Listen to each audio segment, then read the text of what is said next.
जो हमारी अभी 21 सूत्री मांगे हैं उनको अभी सरकार सुने और अभी पूरा करे, आंदोलन से पहले ही पूरा करने का प्रयास करे ताकि हम जनता को जवाब दें।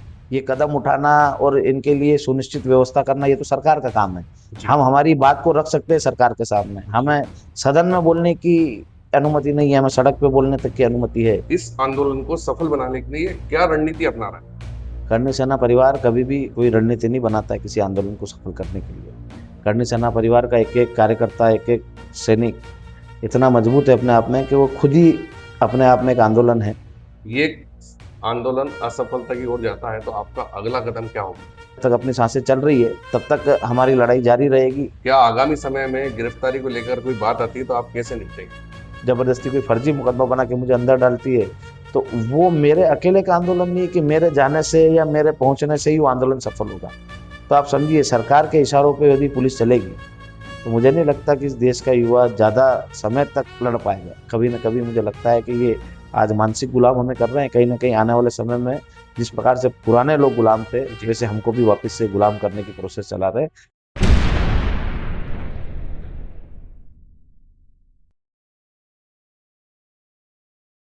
ठाकुर जीवन सिंह शेरपुर, देश और प्रदेश की जानी मानी हस्ती, जो कि मध्य प्रदेश करनी सेना प्रमुख हैं।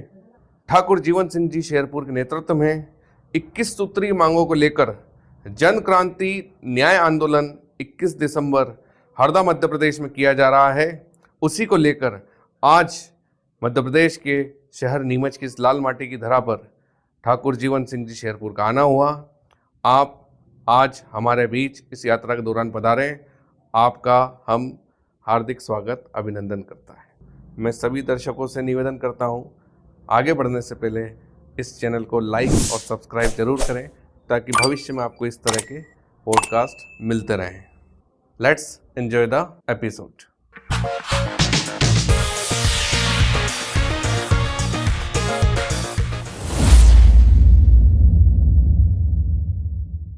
मैं आपका नीमच के सभी नागरिकों, करनी सेना परिवार से आपका हार्दिक स्वागत अभिनंदन करता हूं। जी भैया। ठाकुर साहब, 21 तारीख को जो हरदा में मध्य प्रदेश में एक 21 सूत्री मांगों को लेकर जन आंदोलन आपके माध्यम से किया जा रहा है, उस 21 सूत्री मांग पत्र की प्रमुख मांगे क्या है और आपके द्वारा क्या सीमा तय की गई है उसको पूर्ण करने के लिए? नहीं, हम तो सरकार से लगातार मांगे उठाते आ रहे हैं। जब 8 जनवरी में हमने जम्बूरी मैदान में बहुत बड़ा आंदोलन किया, उसमें लाखों की संख्या में लोग उपस्थित हुए और सरकार ने 18 सूत्री मांगे आकर मानी 22 में से, और उनको पूरा करने में हम लगे रहे। उन्हें समय मांगा 3 महीने का। वो जब 3 महीने से 4 महीने बीतते गए, 5 महीने और फिर उन्होंने पूरी नहीं किया, तब भी हमने सरकार का विरोध करा। तभी हमने सरकार से फिर से अभी मांग शुरुआत करी है कि जो हमारी अभी 21 सूत्री मांगे हैं उनको अभी सरकार सुने और अभी पूरा करे, आंदोलन से पहले ही पूरा करने का प्रयास करे ताकि हम जनता को जवाब दें। तो मैं आपसे पूछना चाहूंगा, हरदा मध्य प्रदेश के जो आंदोलन के दौरान जो पीड़ित व्यक्ति थे, उनको न्याय दिलाने के लिए आपने क्या ठोस कदम उठाए?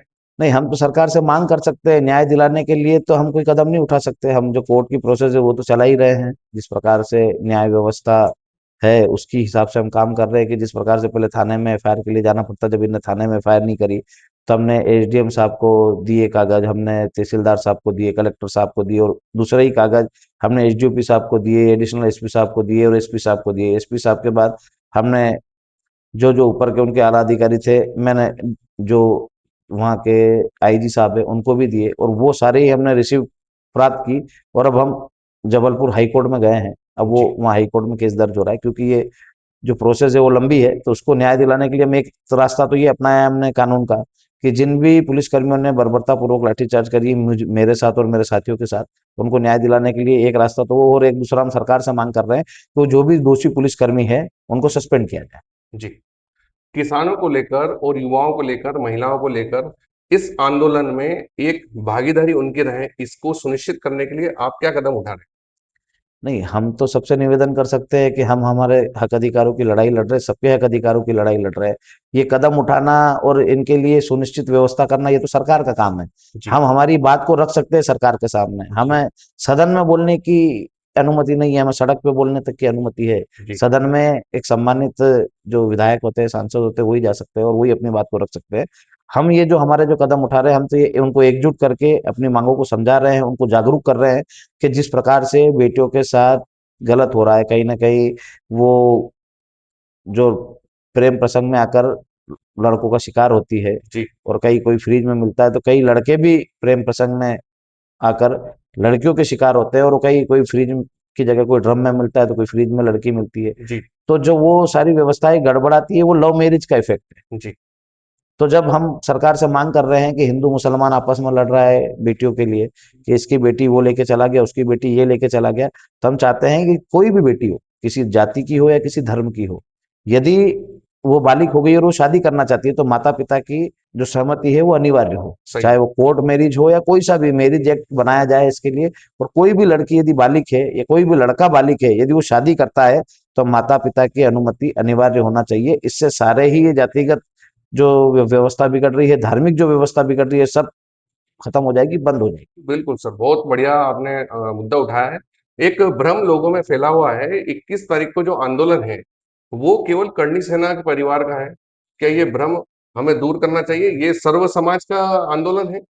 करनी सेना परिवार बेसिकली राजपूत समाज का संगठन है, जी पर हमारे पूर्वजों ने तब भी जातिवाद नहीं करा, धर्मवाद नहीं करा। हमने हमेशा से जनता की आवाज उठाई है, आम पब्लिक की आवाज उठाई है, आम लोगों की आवाज उठाई है।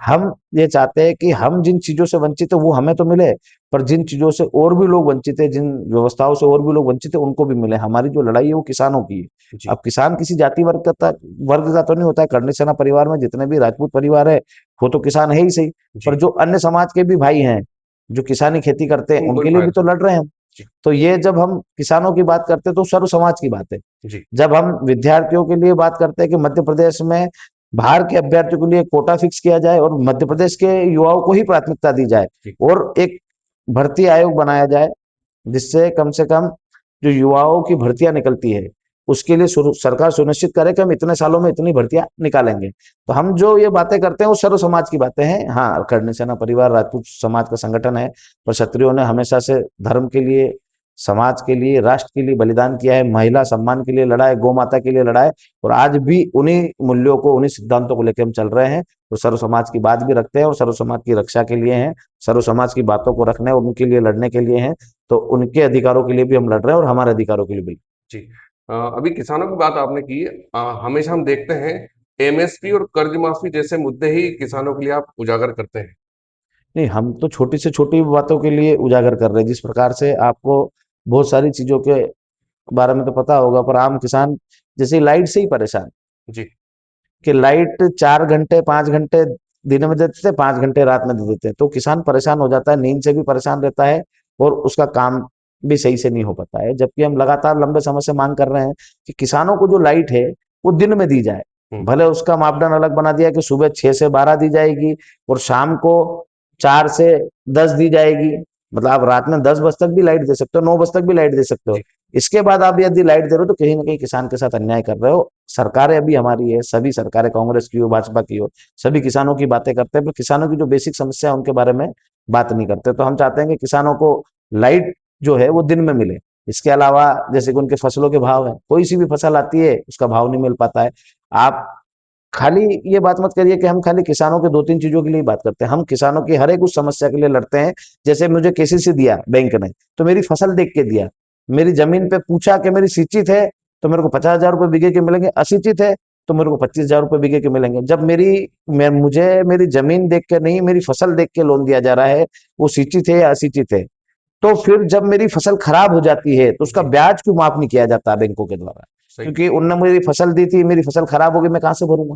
बराबर। तो हम चाहते हैं कि केसीसी के जितने भी खाते होते हैं, जो भी किसान कर्ज उठाता है, यदि उसकी फसलें खराब हो जाए तो उसका ब्याज माफ किया जाए। यदि उसको खाद बीज की व्यवस्था समय पे नहीं हो पा रही है, तो जितनी भी सोसाइटियां हैं, जितने भी व्यवस्थाएं हैं, उनको सुधारा जाए। और सोसाइटियों के चुनाव पिछले 12 सालों से नहीं हुए, जी 12 सालों से भी अत्यधिक हो गए कि सोसाइटी के चुनाव नहीं हुए। जब आपने किसी किसान को चुन के सोसाइटी का अध्यक्ष बनाया ही नहीं, तो उसकी खाद और उसकी व्यवस्था कैसे होगी? सही ये बात। तो प्रशासनिक लोग चला रहे हैं, और प्रशासनिक लोग करप्शन करते हैं। एक किसान का बेटा करप्शन नहीं करता है। जैसे सही कि बात। मंडियों के चुनाव नहीं हुए, आज मंडियों में जितनी भी अव्यवस्था होती है, पहले जब मंडी के प्रतिनिधि जाते थे, वो लड़ते थे, वहां अध्यक्ष होते थे, उससे अपना किसान भाई अपने ही भाई से शिकायत कर सकता था, क्योंकि जो प्रतिनिधि आता है, जो अध्यक्ष आता है, वो हमारे बीच में से ही आता है। हम सही उससे बात। शिकायत कर सकते हैं, उससे निवेदन कर सकते हैं। पर ये मंडी के चुनाव भी 12 से 13 साल हो गए, नहीं हुआ अभी तक, ये नहीं भी हो। प्रशासक चला रहे हैं। तो कहीं ना कहीं सरकार ये चाहती है कि किसानों की बात अधिकारी सुने, ना कि किसान सुने, इसलिए चुनाव नहीं करा रहे हैं। इनको सही। चुनाव भी कराने चाहिए। तो हम ये आम लोगों की हितों की बात कर रहे हैं, जिस प्रकार से व्यवस्था सुधर सकती है वो बता रहे हैं। हमारा काम सड़क पे बात उठाना, हम सड़क पे मजबूती से उठा रहे हैं। सदन में उठाने की जवाबदारी जो 230 विधायक है उनकी है, पर कहीं ना कहीं वो अपनी जवाबदारी से भाग रहे हैं, इसलिए हमें इन चीजों को उठाना। जी, बिल्कुल सर, बहुत सही मुद्दा आप उठा रहे हैं और जन क्रांति के लिए बहुत आवश्यक भी है। आप जैसे लोगों की देश को आवश्यकता भी है। मैं एक छोटी सी बात पूछना चाहूंगा। कर्णिक परिवार का प्रमुख है। कर्णिक परिवार इस आंदोलन को सफल बनाने के लिए क्या रणनीति अपना रहा कर्णी सेना परिवार कभी भी कोई रणनीति नहीं बनाता है किसी आंदोलन को सफल करने के लिए। कर्णी सेना परिवार का एक एक कार्यकर्ता, एक एक सैनिक इतना मजबूत है अपने आप में कि वो खुद ही अपने आप में एक आंदोलन है।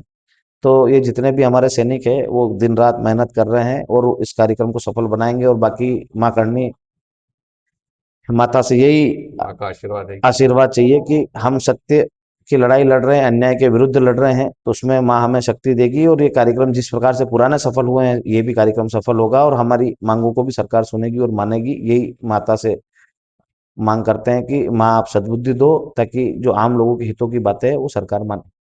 माता के आशीर्वाद से तय है कि ये आपका आंदोलन सफलता की ओर बढ़ेगा और होगा भी। लेकिन ये आंदोलन असफलता की ओर जाता है तो आपका अगला कदम क्या होगा? नहीं, हम सफलता या असफलता के लिए तो आंदोलन नहीं कर रहे हैं।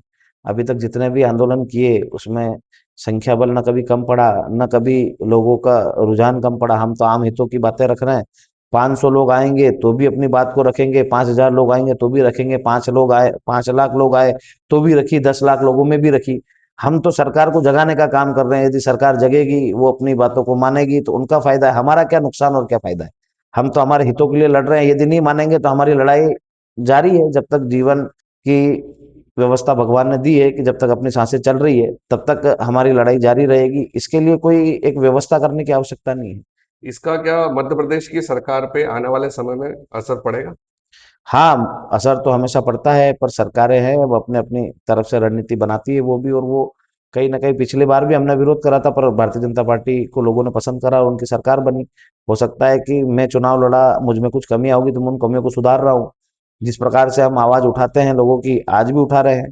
जब जैसा भी जनता का आदेश होता है वो तो मानना पड़ता है। अब हमने तो प्रयास किए थे, हमने सरकार का विरोध भी करा था, पर लोगों ने सरकार को चुना तभी सरकार बनी है। जी। तो अब हम फिर से हमारी तैयारी कर रहे हैं कि हमारी मांगों को लोगों तक ले जाएं। जन जन तक जब मांगे जाएगी, जब हमारी समस्याएं लोगों को मालूम पड़ेगी कि किन समस्याओं के लिए लड़ रहे, तो हो सकता है उनका रुझान हमारे प्रति आएगा। और हमारा उद्देश्य हमारा हित करना नहीं, सबका हित करना है। उसमें भारतीय जनता पार्टी में भी किसान है, कांग्रेस में भी किसान है। आज नहीं तो कल लोगों को समझ में आएगी। जिस प्रकार से भारतीय जनता पार्टी ने 1925 में आरएसएस की स्थापना हुई थी, वो राजनीतिक संगठन नहीं था। जब राजनीतिक आवश्यकता पड़ी तो उन्होंने राजनीतिक संगठन भी बनाया। जी। आज कर्णी सेना परिवार सामाजिक संगठन है। हो सकता है कोई राजनीति करने के लिए आवश्यकता पड़ेगी कि ये राजनीतिक दल हमारी बातों को नहीं सुनेंगे, तो हम एक राजनीतिक दल अलग से बनाएंगे, जिसमें बहुत। सर्व समाज को साथ में लेके हम हमारी बातों को मनवाने के लिए विधानसभा के दरवाजे खोलेंगे और उसके अंदर जाएंगे विधानसभा में और अपनी बात को मजबूती से रखेंगे। सर, आज मध्य प्रदेश में भारतीय जनता पार्टी की सरकार है, तो क्या आपके विरोध के साथ विपक्षी पार्टी कांग्रेस समर्थन में है? नहीं, हमारे समर्थन में न तो कांग्रेस है न भाजपा है। आप देखिए यहाँ जो हमारे मुद्दों से सहमत है वो लोग आए थे, भाजपा के भी थे, कांग्रेस के भी थे। जी। यदि कोई एक दल हमारे समर्थन में होता तो एक दल के लोग हमारे साथ नहीं आते हैं। यहाँ जो हमारे साथ जितने भी लोग थे, किसी न किसी दल के साथ है, क्योंकि अभी तक हमारा कोई दल नहीं बना है। जी। जब हमारा दल बन जाएगा तो इनको हमारे दल के नाम से ही जाना जाएगा। आज किसी न किसी दल में कोई ना कोई व्यक्ति आज राजनीति करता है तो अपने अपने स्तर पे करता है। पर ये सब लोग जो भी यहाँ उपस्थित हुए थे, ये सब हमारी मांगों से सहमत है। जितने भी लोग हरदा में उपस्थित होंगे वो सब हमारी मांगों से सहमत रहेंगे। वो अभी किसी न किसी दल में काम करते हैं, कोई भारतीय जनता पार्टी में करता है, कोई कांग्रेस में करता है। हो सकता है किसी की विचारधारा इंडिपेंडेंट हो, इंडिपेंडेंट लोगों के साथ रहे। तो यहाँ सारे ही दल और सारे ही वर्गों के लोग हैं। अब जब तक हमारा दल नहीं बनेगा तब तक तो हम सब किसी न किसी के हैं। जी। पर वो हमारी मांगों से सहमत है और हमारी मांगों से जो व्यक्ति सहमत है वो हरदा है। हाँ, आप भी युवा हैं और युवा वायु के समान हैं। और आप वायु के समान ही हर युवा को जोड़कर इस आंदोलन को सुचारू रूप से करने जा रहे हैं। अन्याय के खिलाफ न्याय के लिए अगर युवाओं को खड़ा करना पड़े तो आप अंतिम शब्द क्या कहेंगे? नहीं, ये जो हमारा जो सिस्टम है पूरी तरीके से नष्ट हो चुका है, भ्रष्ट हो चुका है।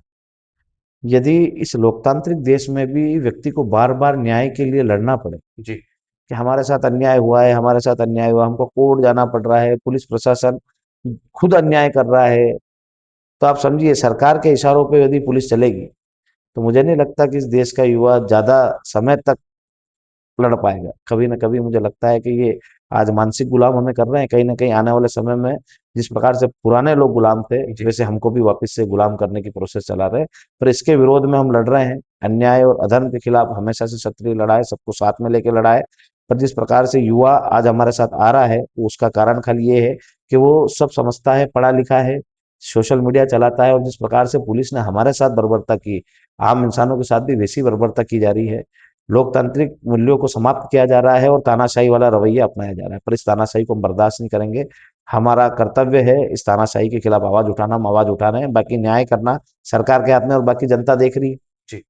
आपने सरकार और पुलिस की बात की है। मुझे ऐसा लगता है कि सरकार भी इस चीज़ों को देख रही है और पहले भी आपके साथ ऐसी बर्बरता की है। क्या आगामी समय में गिरफ्तारी को लेकर कोई बात आती है तो आप कैसे निपटेंगे? नहीं, अभी तो मेरे ऊपर कोई मुकदमा नहीं है तो मेरी गिरफ्तारी क्यों होगी? और इस प्रकार से यदि सरकार दबाएगी और यदि वो जबरदस्ती कोई फर्जी मुकदमा बना के मुझे अंदर डालती है तो वो मेरे अकेले का आंदोलन नहीं है कि मेरे जाने से या मेरे पहुंचने से ही वो आंदोलन सफल होगा। मैं जेल में भी रहूंगा तब भी जो हमारे कार्यकर्ता है वो इतने मजबूत है कि अपनी व्यवस्था के साथ जाएंगे, लोकतांत्रिक मूल्यों के साथ आंदोलन करेंगे और अपनी बात रखेंगे। इस प्रकार से सरकार जिस प्रकार से सोच रही है कि जीवन सिंह अकेला नहीं है। जीवन सिंह से भी अच्छे कार्यकर्ता है, पर जीवन सिंह का फेस यहाँ के करने सैनिकों ने, कार्यकर्ताओं ने आगे कर रखा है। इस वजह से सरकार को लगता है कि जीवन सिंह मजबूत है, इसको अपन मुकदमा बना देंगे तो ये आंदोलन समाप्त हो जाएगा। जीवन सिंह पे मुकदमा बनाने से आंदोलन समाप्त नहीं होगा। यहाँ का हर एक करनी सैनिक जीवन सिंह से ज्यादा मजबूत है और उससे ज्यादा ज्ञान भी रखता है और उससे ज्यादा दिमाग भी रखता है। वो आंदोलन को कैसे सफल करना है, कैसे अपनी बात को रखना है वो अच्छे से जानते हैं। मेरे होने या नहीं होने से संगठन को कोई फर्क नहीं पड़ता। आप सबने देखा, ठाकुर जीवन सिंह जी शेरपुर की हमने बात आज सुनी है। निश्चित रूप से मैं कह सकता हूँ इनकी जो वाणी है, जो आज मुझे प्रेरित कर रही है, जो जो सुनेगा उनको प्रेरित करेगी। युवा इनके साथ जाएगा, प्रदेश का हर नागरिक इनके साथ जाएगा और 21 तारीख को होने वाला आंदोलन निश्चित रूप से सफल होगा। हमारी नीमच नागरिकों की और करणी सेना परिवार की ओर से आपको अग्रिम बधाई, शुभकामनाएं। बहुत बहुत धन्यवाद।